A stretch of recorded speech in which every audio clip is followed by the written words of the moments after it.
Yeah, go ahead. Hello and welcome to the War Report. Now we have quite the episode. It's a crazy week this week. We got stuff about Syria. We got some stuff actually, believe it or not, about Christchurch. We have a bit of an alternative perspective. We think a lot of people are overlooking some things. Of course, European news and just all over the place. Mainly the U.S. Germany spat. But without further ado, let's just jump right into this chaos. Syria, what's been happening there, of course, I'm sure you all know that Idlib, everyone's been focusing on Idlib. So tensions have been rising. Russian forces have been striking Hayat Tahrir al-Sham targets, HTS for short and for the sake of my sanity. And they've been striking them throughout the city. They've been hitting arms depots and other places where they think figures are. Of course, it's going to be like the Russia's bombing hospitals routine they pulled when during the Battle of Aleppo back in 2016, all that. And actually, the difference is this time these strikes are actually in coordination with Turkey, and the Turkish government is actually approving of what Russia is doing, whereas Aleppo, they're not too happy about it. But Russia and Turkey, they've been meeting almost daily to discuss the de-escalation zones around Idlib and discuss pretty much the fate of northwestern Syria. And Russia is also, they do this a lot, but I can see where they're coming from right now. Russia is also accusing rebel groups of planning another false flag attack as we speak. Now, on top of this, It's Turkish-backed. spring. Oh yeah, it is spring. I can smell the chlorine in the air. But on top of that, the Turkish-backed Faylak al-Sham, FS for short, has been fighting with HTS forces. Now, Russian Minister of Defense Sergei Shoigu traveled to Damascus yesterday and actually met with Assad to discuss Idlib, and pretty much it was just the usual thing. We didn't, of course, get like every detail of the meeting. It's a lot of the stuff is confidential, but that signals, yeah, there's probably going to be a lot more Russian and Syrian coordinated action in Idlib, and hell, at this point, some stuff we'll get into some Turkish action, which I would not have seen even a year ago. Now, negotiations between Russia and Turkey also may lead to the reconnection of a highway between Aleppo, Syria, and I'm probably going to botch this, but Gaziantep, Turkey, which of course the connection was broken during the war. Those kind of things happen. Northern Syria almost entirely under opposition control of some form or another.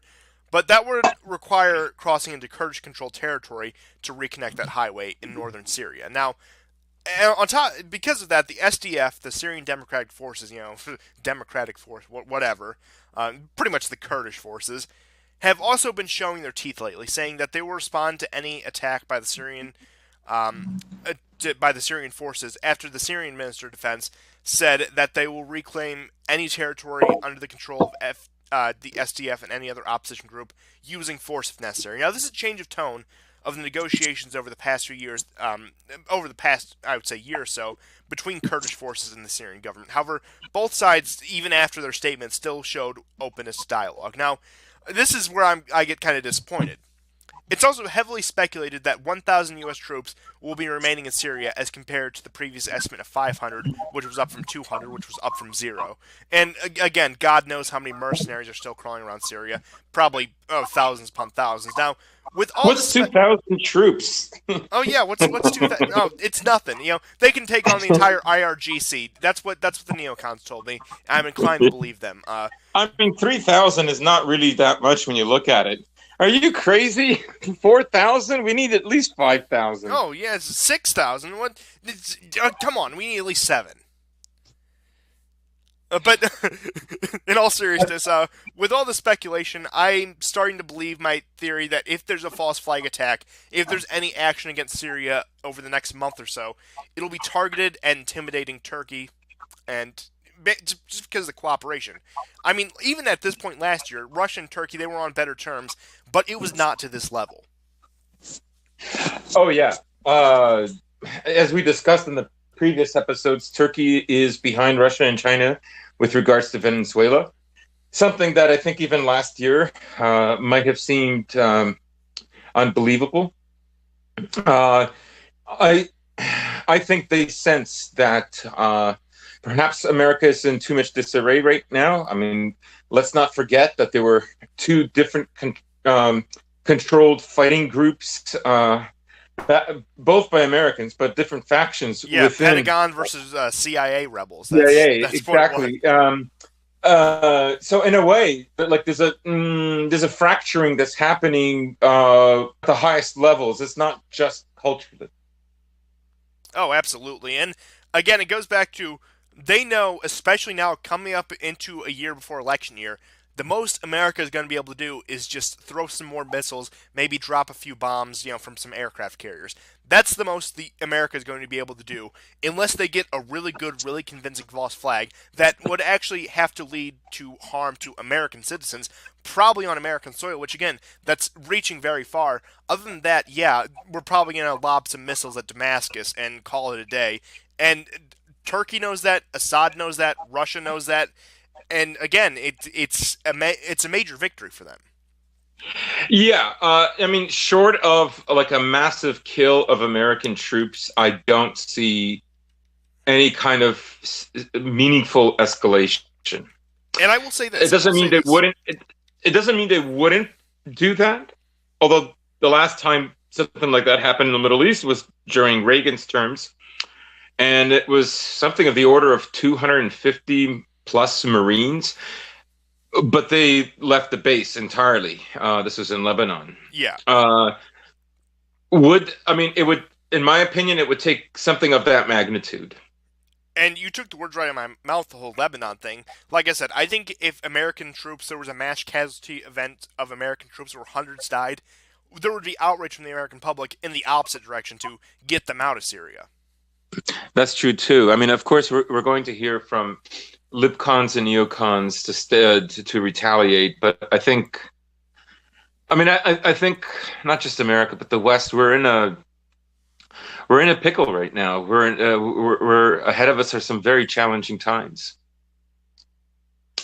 So yeah, I don't think there's still the support for it. I mean, like, yeah, maybe like in, I would say, I don't know, probably like 2013 is the last time you probably could have done something like this before even the first, chemical attack in Syria. That's when they had to pull a stunt like this. And like I said, I don't think they're going to be able to, but I just see the U.S. presence staying in Syria until we just financially can't afford it, and just stirring up trouble, fighting a slow burning war, fourth generation warfare, which we'll actually get into the topic of fourth generation warfare in a couple minutes here. But yeah, the Syria issue is looking like pretty much what I predicted. Turkey's going to have its little foothold, but ultimately Turkey is now solidly within the, I would say, Russian sphere. Assad, he realized I'm not going to get my entire country back. The Golan Heights is lost. We're going to have to deal with some foreign influence in northern Syria. But ultimately, all things considered, I did pretty damn well in this war. I think that's probably what's going through Assad's head right now. Yeah, and also, Assad didn't have the Golan Heights. I mean, rightfully they're theirs, but I mean, a war that he nearly lost. Of course, it would have been a miracle if he could get the Golan Heights back. But I wonder if he really believed that was going to be possible. It's the north of Syria. The potential for a Kurdistan, which I don't see much of a potential for, um, being the real loss, the tangible loss. Because of course, yeah, I mean, I see what's problematic about that area is that it can be used as a launch pad. It will depend on how well Syrian forces can control that region. I don't see Turkey there permanently. I could be wrong, but because of course, if it's possible that the Russians might want the Turks to eventually leave, and if they don't, they can always start probably making. So everyone has a potential enemy to internally disrupt their nation. So Yeah, and like I said, Syria is not the powder keg it even was 2 years ago, but there's still a lot of factions. I think something like over 20 nations are physically involved. But again, it's not like the doomsday nuclear war scenario I feared it was, a year or two ago. But yeah, it's still pretty messy, and I don't see any clean, solid resolution anytime within the near future.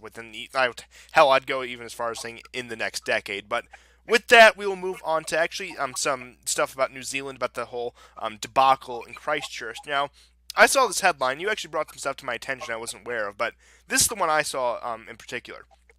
So, Erdogan, of course, he used this as a footage to rile up a crowd at a rally, in saying this is what they're doing to Muslims in the West. This is what they want to do to Muslims here. And of course, I mean, it's not an election year, Turkey, but politicians they got to do this stuff, especially like politicians of countries like Turkey. They have to play on these kind of things. So in response to this, Australia actually summoned the Turkish ambassador to meet with the Australian government. And I don't have any details on that meeting. I didn't see anything about that. But I imagine the meeting wasn't too friendly, especially considering the fact you look at the Australian and New Zealand governments have been trying to suppress this footage by any means necessary, blocking certain websites through Australian ISPs and Australian, ISPs is what I was thinking of. But I doubt they're too happy with, again, the president of Turkey broadcasting this to his entire nation. But as you said, there's something more to this that people are overlooking. So I'll let you take the floor on this one if you want.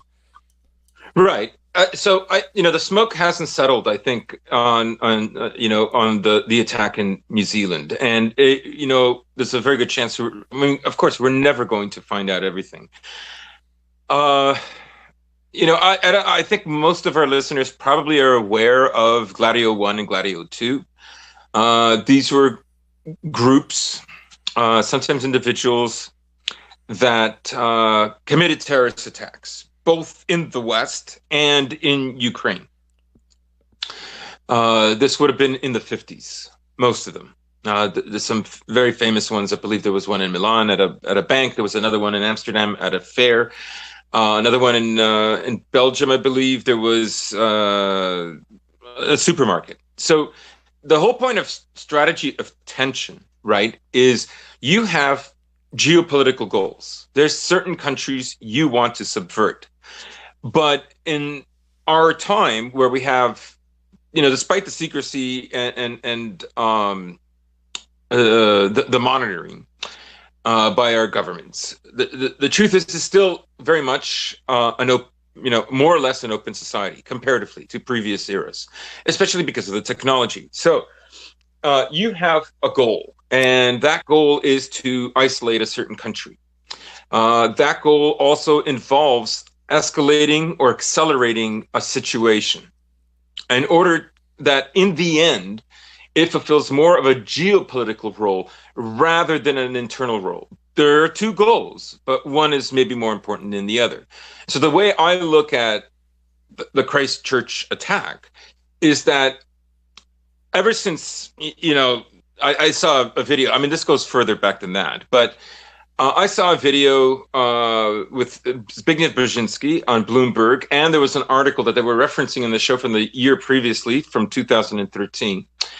This is just after Russia took back Crimea. And, there was, of course, outrage. There was a sense of impotency by the West. 5 years. A great wrong. A great wrong had been committed. And so one of the host of the show asks Brzezinski, what do we do? And he goes, I don't know. What are you going to do? Well, we have to do this, that, and the other. He goes, I don't think that'll work. So what do we? And Brzezinski had literally no answer. So why do I bring this up? I bring it up because one of the things that the host said was that Russia represents an existential threat, but also a political and metapolitical threat, also an ideological threat. Obviously, the direction that the West is from top down is being plunged into. There's a great transformation happening right now. We're all aware of it. Everything from LGBT rights to mass migrations. And that over a protracted period of time is going to cause Western Europeans to look at other European nations and see if that, and there's going to be an envy. There's going to be when their countries weren't suffering this. And so obviously this is the threat that Russia presents. Russia literally just has to exist and have the sovereignty that it does in order for this to become problematic, right? So the attack in Christchurch, of course, I'm not going to get into the conspiratorial thing. I'm just interested in the geopolitical ramifications. So now articles have already been written. I saw a few of them today. References on Twitter about, again, Dugin. Dugin is, again, the most powerful Russian philosopher that's living rent free in the elite's minds. It's a lot of preposterous stuff. Putin is directly responsible for white nationalism. We remembered that a year ago, Putin took in 15,000 white farmers from South Africa. So over time, it's predictable where this is going to go, right? And an attack like this, whether he is someone that was groomed, whether this was completely spontaneous, I mean, I don't know if we'll ever know. We know that his manifesto was in the hands of the prime minister before the attack happened. Apparently, they could not stop the attack. There's other inconsistencies. Again, I'm not going to go there. But geopolitically, what it means is there has to be both an isolation of Russia, but at the same time, there must be an isolation from Russia, right? There has to be a demonization with anyone who disagrees. So the whole Russia blaming thing, of course, cannot stop at Donald Trump, ever. And of course, Terrence, guns, of course, had famous battles that took place in the Balkans.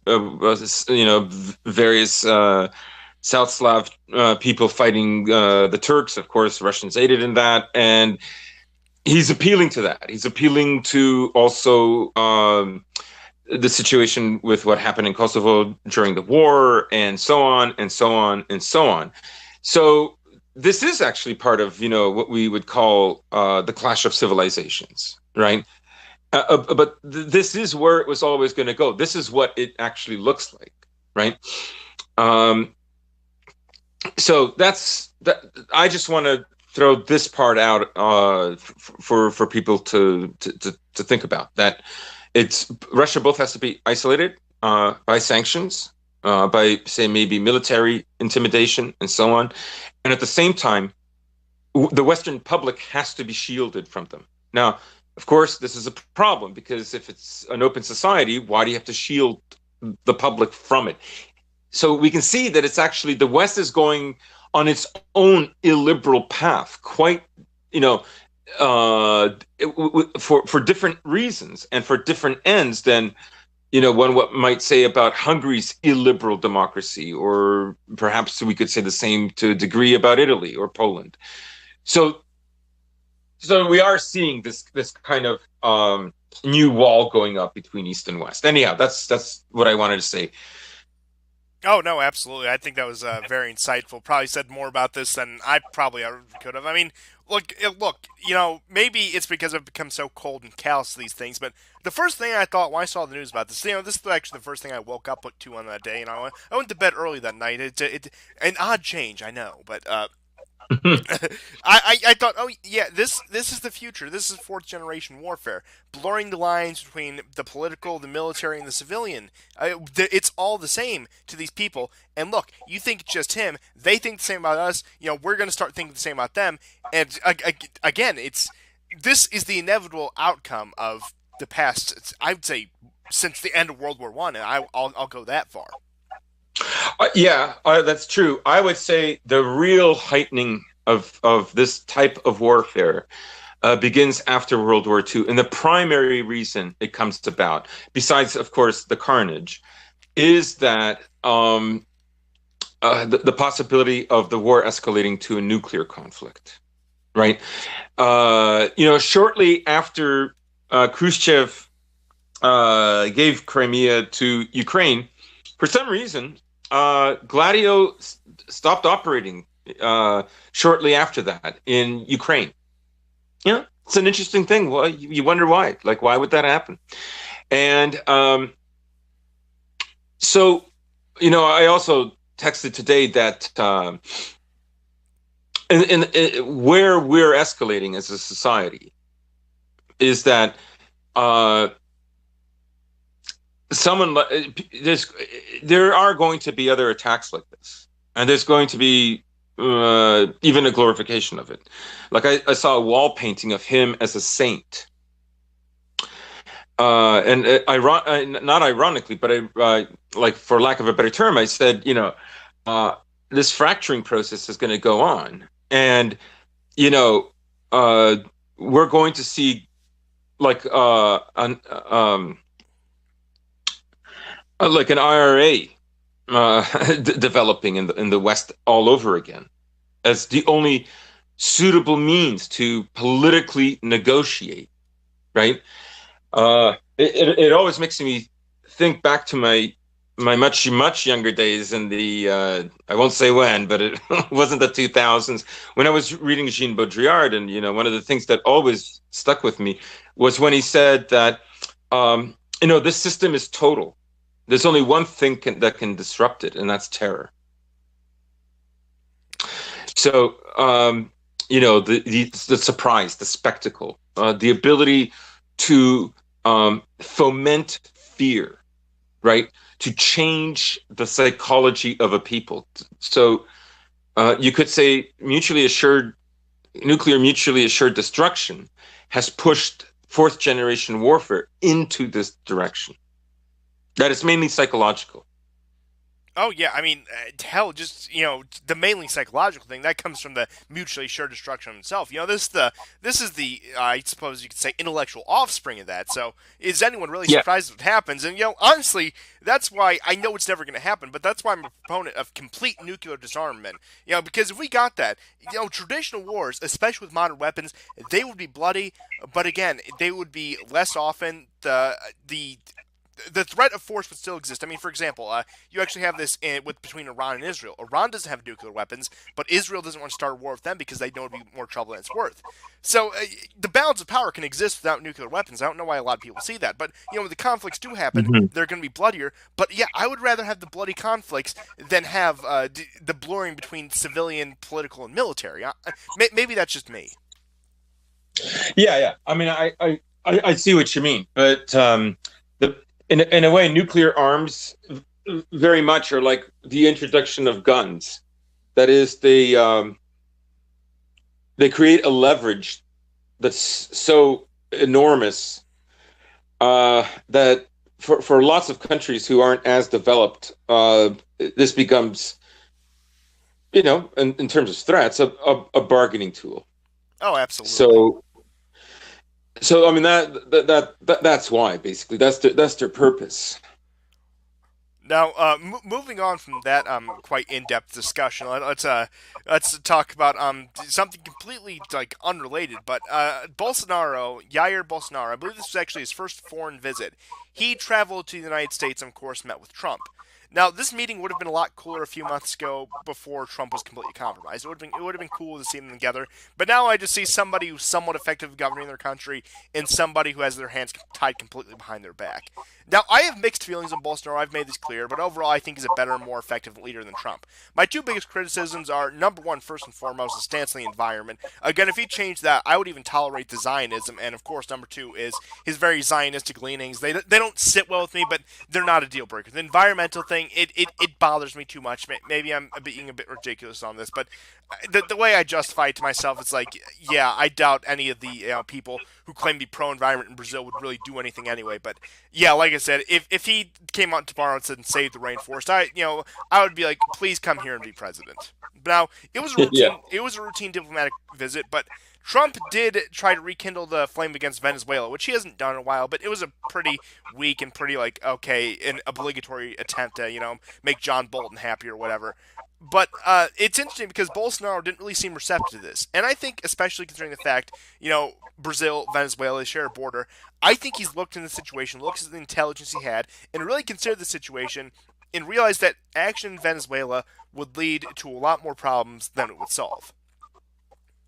Yeah, and let's not forget, Bolsonaro is recently elected. The last thing he wants to do is mire himself within the first year of his presidency into something that's not successful, will create divisions in his part of the world, Because of course there is a strong contingent, and it's pretty numerous within Brazil that hates him and wants him out. And I mean, it's the same usual suspects that you find all over the West, but their numbers aren't that small. And you know, frustration with a lot of South American presidents can boil over quite quickly. So, you know, what does it do for him? You know, what is he getting out of it? I don't think he's getting out of it a whole lot. You know, it seems like the window for a coup has passed. The longer this takes, the less likely this is going to work. Oh, absolutely. Like I said this many times before. The chance to grift Venezuela into "quote unquote" our sphere was in 2014 when Maduro first took power. You could have paid him off. You could have bribed him. You could have offered him the carrot before you offered him the stick. But again, that time has passed, and the best thing we could do about Venezuela is just completely ignore it, and then try to help them pick up the pieces afterwards. But one thing I did notice that was kind of funny, especially in Bolsonaro's reaction, was when Trump's suggesting adding Brazil to NATO, and he was all proud of himself, and Bolsonaro was just looking at this guy. You could tell, like, he had the really fake smile. He had the, like, "Oh, that's great, Donald. Why? What the hell are you talking about?" That's what's going on in his head. But I Bro, thought, that's cringe. yeah, That's really cringy. Gang, exactly, gang. yeah. I mean, it was the oddest interaction, and we'll get into this later, but it seems like almost it was kind of his middle finger to Germany over the recent stat, like, oh, Germany doesn't want to be in. I'll just add Brazil. We don't need you. But I mean, yeah, it kind of. Yeah. I mean, what are they going to become? ATO, like the Atlantic Treaty Organization. I mean, again, you're trying to add more countries to a dying organization, and a country that isn't even like part of the like geographic qualifications, I guess you call them, to join this organization. But one thing I will say, completely unrelated from this, is when Trump said the U.S. and Brazil are very similar, he listed off a bunch of things, and it's like, you know what? In 30 years, you're definitely going to be right, not in a good way. Yeah, you're right. Except for the snow. In 25, 30 years, you're right. Brazil and America are going to be very similar. Yikes. Yeah, that's yeah, Trump saying that it's not a good look. I mean, it sounds amateurish. I did see that clip, by the way, and yeah, Bolsonaro was not comfortable. Nervous smile, and not in a cute way either. So yeah, it made no sense. It actually would have been better if Trump said nothing. Yeah, and just on off a bit of a side, it seems like Bolsonaro isn't interested into like connecting himself to a foreign power, but more so, almost I guess you could say, wants to make Brazil into a power itself. That's what I've gotten from the guy. That's what I've gotten from when I look at his actions, listen to what he says. It doesn't seem like, I mean, since he like really came out against the Chinese during the election, he hasn't really said anything but the Russians at all. Trump, he's been friendly with for obvious reasons. Of course, the hemisphere, you kind of have to play the game. But it seems like he actually does want like a truly independent Brazil that can actually throw around its own diplomatic weight. I agree. But Brazil is in BRICS. They have other obligations with the Russians and the Chinese. I can understand why, let's say, there is going to be, Trump or not, some kind of realignment, to some degree of a retraction of the American empire, right? It's in their interest to have a strong country, not just in the Caribbean per se, but in South America proper. How that's going to work out, I don't know. So far, there's no takers. And of course, there's the legacy of Central America with Nicaragua and El Salvador. The thing is like ever since America basically pulled out of that region, it's been very peaceful. Moreover, if things go poorly, if we see the kind of fighting intentions that we saw in the 80s, then of course, what will that mean? It will mean even more refugees and migrants coming into the States. Joy. It's just not a hand that can be played anymore. Like the only way it could happen is if America would have to guarantee safety for that country. That country would have to have power that would be obviously beyond the other countries within South America, and that would have to work smoothly somehow. It's not impossible, and I'm just saying that there is going to be a need for it. How that happens and when that happens, I don't know. Yeah, I would definitely agree, but it was an interesting meeting overall. Like I said, had we had the invigorated Trump we had at the end of 2018, beginning of this year, like when he was really standing strong, it would have been a great meeting. I feel like Trump again also would have been more like his old self, and we probably would have gotten a lot of good like memeable moments out of it, and actually like a lot of good like actual like policy wise stuff out of it. But again, it just seemed like, oh yeah, this guy who, yeah, he has to sell out to the powers that be. He's good at governing his country with this guy who's completely controlled. And honestly, it's more disappointing thinking about what could be when it just comes to this meeting. That's all I can think of whenever I see their pictures together. Yeah, a good point. Now, on some more, I guess you could say semi-positive news, the U.S. and China have entered a new round of trade talks. Now, it's expected that a deal will be reached by the end of next month. Now, the trade war is pretty much stagnated since the quote-unquote truce reached at the G20 back in November. Now, out of all of Trump's stumblings and falterings lately, I remain slightly optimistic about this. The one area I believe he can still affect change, as I've said several times before, is to East Asia, despite the recent impasse with North Korea. I do fear, however, that instead of putting more heat on China and getting U.S. assets out of there and pretty much disengaging from them, we're just going to break down trade barriers and we're just going to become more codependent on each other, which is not what I want for either the U.S. or China. I think there needs to be a disengagement. I used to take a stronger stance on Asia. I still take a somewhat stronger stance on Asia. I think the U.S. has, some reason to be there, especially like, Southeast Asia, some of the islands we occupy, Philippines and such.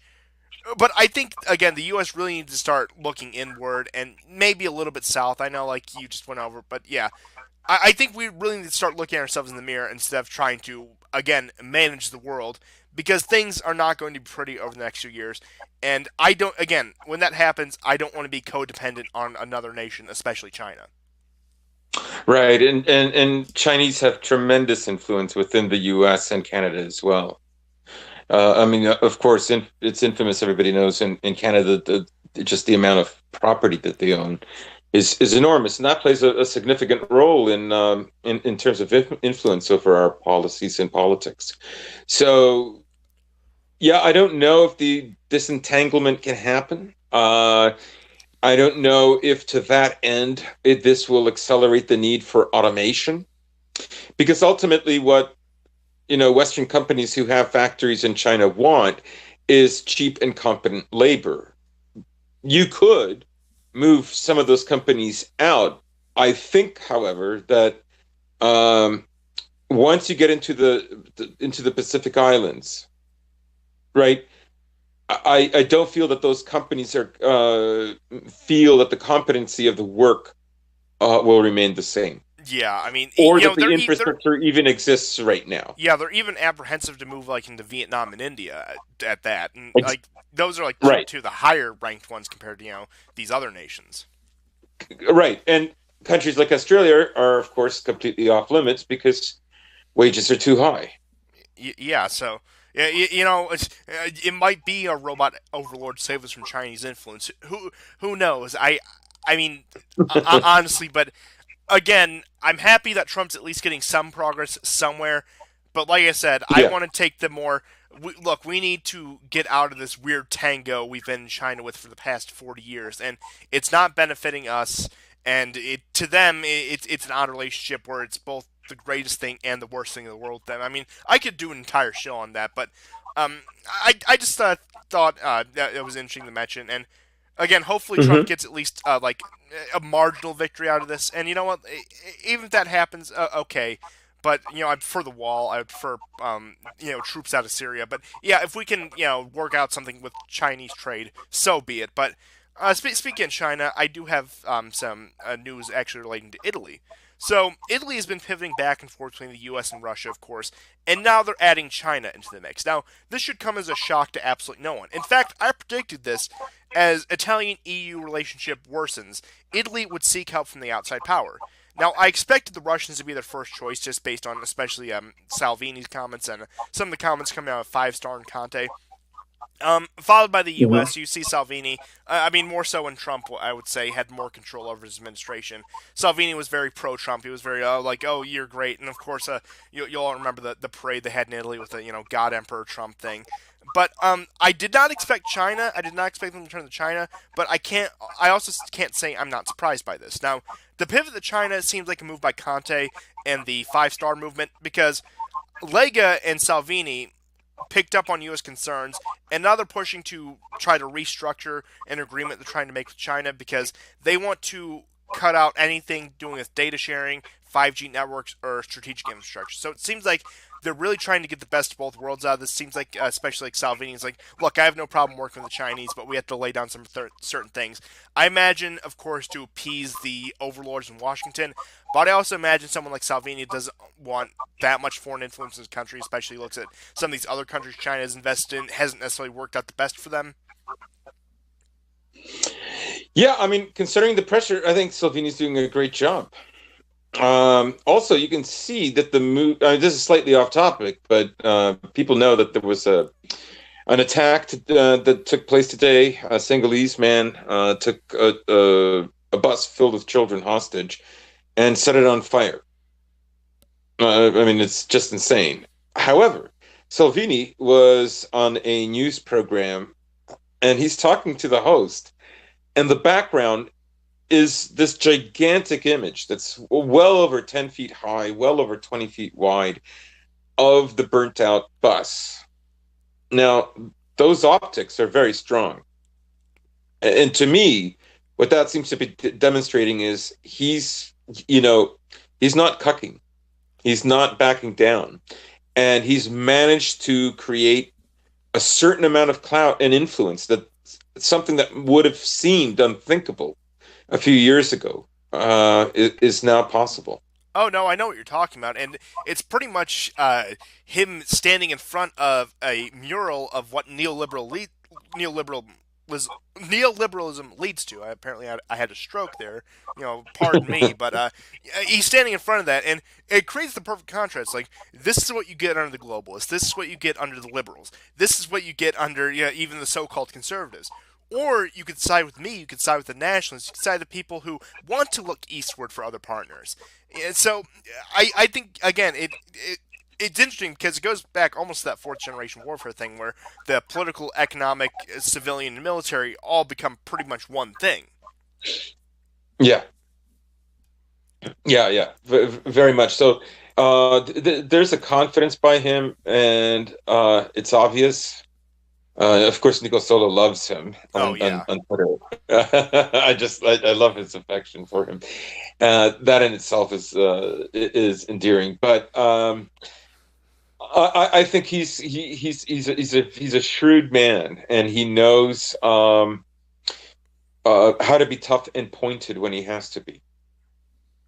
Oh no, but I mean, any other time, like again, he can be that guy. It's like who strikes fear in the heart of migrants. All these like refugee ships. But then he's also that guy. You think he might be a little drunk. I almost every like photo op, he's like laughing at something. I know. He's like the most the jovial prime minister. I mean, he's not, but like what I thought of though is, do you think there's a possibility that I wonder whether China propositioned him first or he propositioned China? Well, like I said, Do we know? I think the whole China thing. I think that was probably Conte in the Five Star movement. I think it was probably more from like Okay. the left wing of the coalition, which it wouldn't surprise me. Because actually, I was actually just about getting into this because it's an interesting development because both the League, Lega Nord, as it was formerly known, and the Five Star movement, they're both pro-Russia. They both have no problem with Putin. They both Hmm. want to open up trade ties with Russia. But Lega, actually, up until recently, up until Trump's falterings, was very friendly towards the U.S. You saw Salvini, like I said, a few months ago, he was very pro-Trump. He's kind of backed off on that for obvious reasons. But the Five Star movement is very friendly towards China. They have no problem with the Chinese. But either way, the Italian government is painting a target on itself and just like running out in sniper fire with their open challenge to neoliberalism, and they are not getting hit. And honestly, it's almost, I would say, like Orban or like Assad levels of defying neoliberalism. I agree. Ironically, the country that seems to be most willing to cooperate with like American neoliberal hegemony is France. Yeah, I it amazes me. I think they've edged out even Britain in this regard. yeah, and I was actually I can't remember whether I tweeted this out or was going to, but pretty much it's interesting because on the surface, Trump and Macron have a very bad relationship, but behind closed doors, especially with the way Trump is now, they agree on a lot. Whereas on the surface, Trump and Putin have a very good relationship, but I imagine behind closed doors, it becomes more and more tense every day. Oh yeah, yeah, I think so. Especially 2019 compromise Trump. It's This is a very different Trump. I mean, one could argue that he's not. It was always going to get to this point. Uh, but I'm not 100%. I don't know for sure. Um, I think he made genuine efforts. Yeah, like I said, I I think really do. I think it was after he lost the midterms, he pretty much decided he had nothing left to lose. So he went full out on immigration when the government shut down. He went full out on Syria. But like I said, I think at some point somebody came and talked to him, whether it was Kushner, Bolton, a combination of those types, and said, "Look, Donald, you don't get to do this because look, even if you try to do this, we will stifle you every step of the way. So you can either make this really easy and go along with us, or you could make your life in your presidency a living hell for the next 2 to 6 years." Yeah, yeah, I agree. He was changed after the midterms. I mean, yes, of course he went for everything, but he didn't get also the support from the GOP as well. Yeah, it was almost like how like a flame like burns really bright before like extinguishing. I think that's and ultimately what it Uh, was. Very good. Yeah, I that's a great way to put it. But more positive news is well, we're more European news is Hungary is officially out of the EPP. Now it was speculated that this was going to happen. The European People's Party, which is the coalition in charge of the European Union Commission, and yeah, like I said, it was heavily speculated this was going to happen. Hungary had only remained in the EPP in order to have a seat at the ruling table, despite their heavy disagreements with them. Now, although Orban has been pretty much a maverick, very outspoken, we may see his rhetoric become even more intense now that he has been shunned by the ruling class, even more so than before, but officially shunned by them. And we may see the Hungarians go to either the Polish ECR or, I would say more likely, the Franco-Italian ENF coalition. Yeah. Orban again, another example of a leader that's able to carve out a certain amount of influence, clout, and power.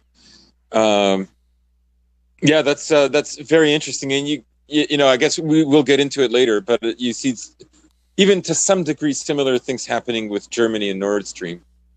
Oh yeah, that's actually up next, but I do have a few more comments to make on the whole Orban thing. Now, I expect Orban to meet with Putin, or hell, with the way things have been going in Italy, maybe he might even meet with Xi Jinping over these recent tensions. But I bet you within the next few weeks we will see Orban in Moscow, or we will see Putin in Budapest. Yeah, definitely. Yeah, absolutely. We predicted that back last year that would happen, and we were right on that. So yeah, Orban is going to play both sides. He's. I mean, when he goes to Moscow, basically, it's a. I wouldn't call it a threat. It's not. It's not that really, but it is a kind of. It's a power move. It's a power move. Yeah. And It's a defiant move to go to Moscow. yeah, which again, it's interesting how we'll get into how Russia has pretty much played both sides of the European Union, whether it's the establishment or the populace, with this next story here. But yeah, again, Orban has been fantastic. I would argue that he lit this most recent fire that, of course, spread with Brexit, which again we'll get into after this. And it's That's something else, and of course, arguably even the Trump movement, the early Trump movement, what's happening in Italy, what's happening in France. But we'll move on to the U.S. Germany spat, then we'll go into Brexit. So, Germany over the past couple years has been strengthening ties to Russia, surprisingly enough, specifically with oil and gas contracts. Now, as we previously discussed, the Nord Stream 2 pipeline will be constructed, and it's going through despite heavy U.S. protest, even under Obama continuing to Trump. Now, Germany's participation in this project has angered the U.S., which led to another diplomatic spat.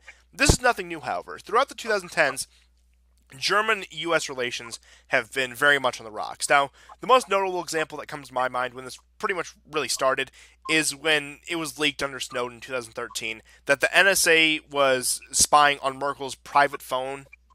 Now, this recent Nord Stream 2 is yet another straw on the camel's back. So, a lot of people, again, a lot of Trump's detractors say Trump's isolating an ally, blah, blah, blah, blah, blah. But you got to realize, as U.S. and German interests diverge, especially after the end of the Cold War, and especially with like Obama wanting to spy on everyone who had warm breath coming out of their body, this was really no surprise. Yeah, I agree. The chessboard has changed, and Germany has to look after what's good for Germany. Not that Merkel really does that. I mean, this is the broken clock's right twice a day kind of thing. Exactly. This is sort of bottom line. This is at the very granular economic level. We can talk about neoliberalism all we want, but ultimately what we're talking about is civilization, and we're talking about infrastructure and cities and so on. And you need power. You need something to power that. And so that's what this is really about. It's very, very basic. And Germany cannot pay 30 to 33% more for American gas that's shipped over across the Atlantic. It's not feasible. Yeah, and hell, by the time American shipping costs get put in, I mean, how much money do we actually make off of it anyway? Exactly. Well, yeah, that's an excellent point. I'm actually going to get into, since I saw some people going on Twitter, but I'll get into that. But what I also wanted to continue saying on this was Germany has also said it will abandon some NATO spending commitments that it made previously. Now, the U.S. Ambassador Richard Grenell, of course, he is the openly gay man who actually spearheaded the "we're going to legalize homosexuality in Iran" movement. He said this is a, quote, worrisome signal. Now, to anyone paying attention, this should come as no surprise. As we've noted on a show over the summer, NATO is completely irrelevant. It's always finding a way to justify its existence. Now, German deals with Russia invalidate the argument that Russia is a grave threat.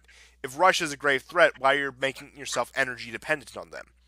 And this also gives the U.S., at least from a logical perspective, not a neoliberal perspective, less motivation to stay in Europe. If Russia isn't this grave threat, why do we need all these troops stationed in Germany and in Europe as a whole? What are we repelling? If the Europeans don't view them as a threat, why should we view them as a threat? Because at the end of the day, that's the only reason we ever viewed the Russians as a threat, because we took it upon ourselves to become the bodyguards of Europe. Now, many American conservatives have been expressing frustration towards Germany and Merkel over this. Now the boomer take I've seen out of this is that Merkel is the real Russian puppet. Believe me. Oh my God! Now, the cringe. As far as I'm concerned, this is one less problem for us to worry about. Hey, Putin, you want Merkel? Have her, fine. Take her off our hands, and you know what? I actually thank you for this. Now, this recent spat has actually led to something bigger. It's called for there's been calls all across the German political spectrum, from the Social Democrats to, I believe, even the ADF, the quote-unquote far-right party, calling for Grenell to be sent home. Now, some have even gone as far to say, I think this was actually their mainstream conservative party that said this, that Grenell is acting as if he is the high commissioner of an occupying power. Yeah. I saw that headline as well. I mean, it's really desperate cope going on right now. I actually wonder if what is America going to attempt to do about this? I mean, of course, the real issue is Russia being more sovereign, right, and less constrained. And I see Merkel's move to spend even less than than what she was asked to spend is also a defiant move against the states. I mean, let's face it, NATO is basically it's an American project. So, um, yeah, I mean, times have changed. World War II is, well, it's 70 years away, and uh, I don't see the Russians aren't going to invade Europe. I mean, that's just patently ridiculous. They want a wealthy, prosperous Europe that buys Russian gas. Yeah. I made this joke. I believe it was on Saturday. Oh, Mr. Putin, things are going great. The West is eating itself. They're looking towards us. What do you want to do? Let's throw that all away and invade Finland. Let's come on, because it's the most logical solution here. Yeah, I mean, it's so preposterous, right? Like they're trying to say that Crimea is a template for all of Europe. You know, like it's just so stupid. Anyhow, I mean, you can't even take the stuff seriously. Yeah, but one last interesting thing I saw about this, I mentioned, of course, all across the political spectrum, they were angry. I thought it was interesting that even like their mainstream conservative party, because a lot of mainstream conservatives in Europe have been very pro NATO, pro having the U.S. protect them. I thought it was interesting that the fact that they've even rejected that. Uh, and again, the U.S. Hmm. role in Europe, it's becoming more and more irrelevant every day. It's been irrelevant, arguably, since before the end of the Cold War, but at the most generous interpretation, it's been irrelevant since 1991. So I think it's ultimately good for everyone. I think it's good for the American people, for actual American interest, to bring our assets home or put them in more strategic areas in the world. Maybe such like Southeast Asia, as I was saying. And it's beneficial for the Germans because they don't have to pay more for gas. It's beneficial for the Russians because they can exert some level of sovereignty, which they haven't been able to do pretty much since I don't know, since before World War One. Right, and also notice how these changes are happening in tandem with America's declining influence in the Middle East. Right, one of the reasons why America needed NATO throughout the '90s and especially in the 2000s was its involvement in Iraq and Afghanistan. Right, as that diminishes, is that like I mean, we're nowhere near those levels anymore. Of course, there's American presence there, but it's minimal. And now that Syria is, essentially it's a victory for Assad. Yeah, even Merkel has said, "Look, Assad's not going." And look, I love refugees, but there's just too many of them. I mean, where it gets to that point, yeah, pretty much you've lost in Syria. Right. And so, I mean, because that really was the need for America and NATO. America needed a kind of consensus to legitimize what it was going to do in the Middle East.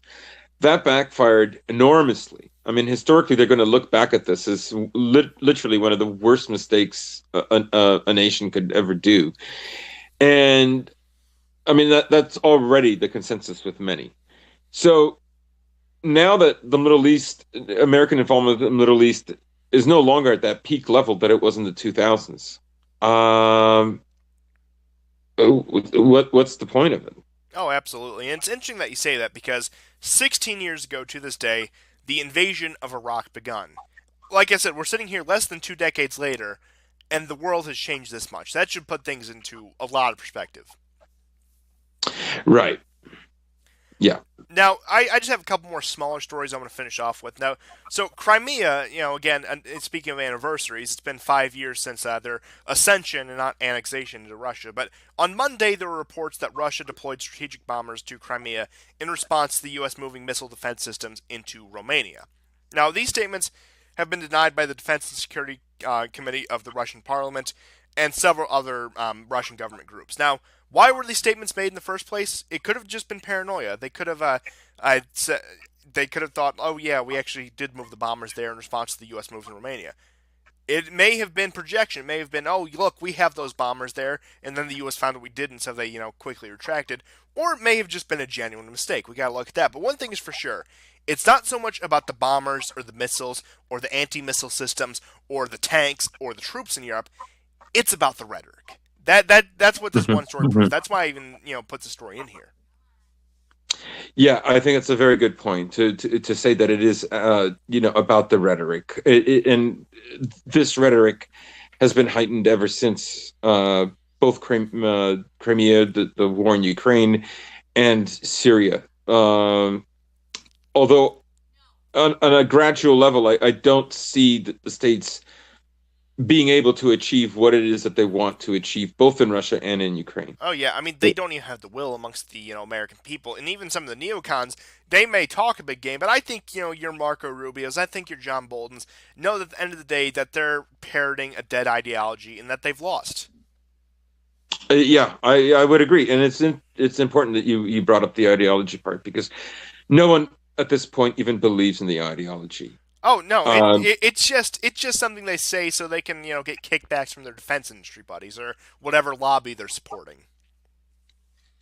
right. I mean, what you see in the West is an evidence of the loss of belief in the neoliberal ideology, primarily because it kept growing in a certain direction that alienated it's the founding stock of its nation, and so there's a lot of discontent. There's a lot of unhappiness about it. There's of course, we're all aware of the culture war and so on, and nobody really believes that it's worth going to war to make Eastern Europe more like America, because Yeah, I mean, who really at this point really believes in America? yeah, like I said, most American nationalists this time last year have pretty much accepted.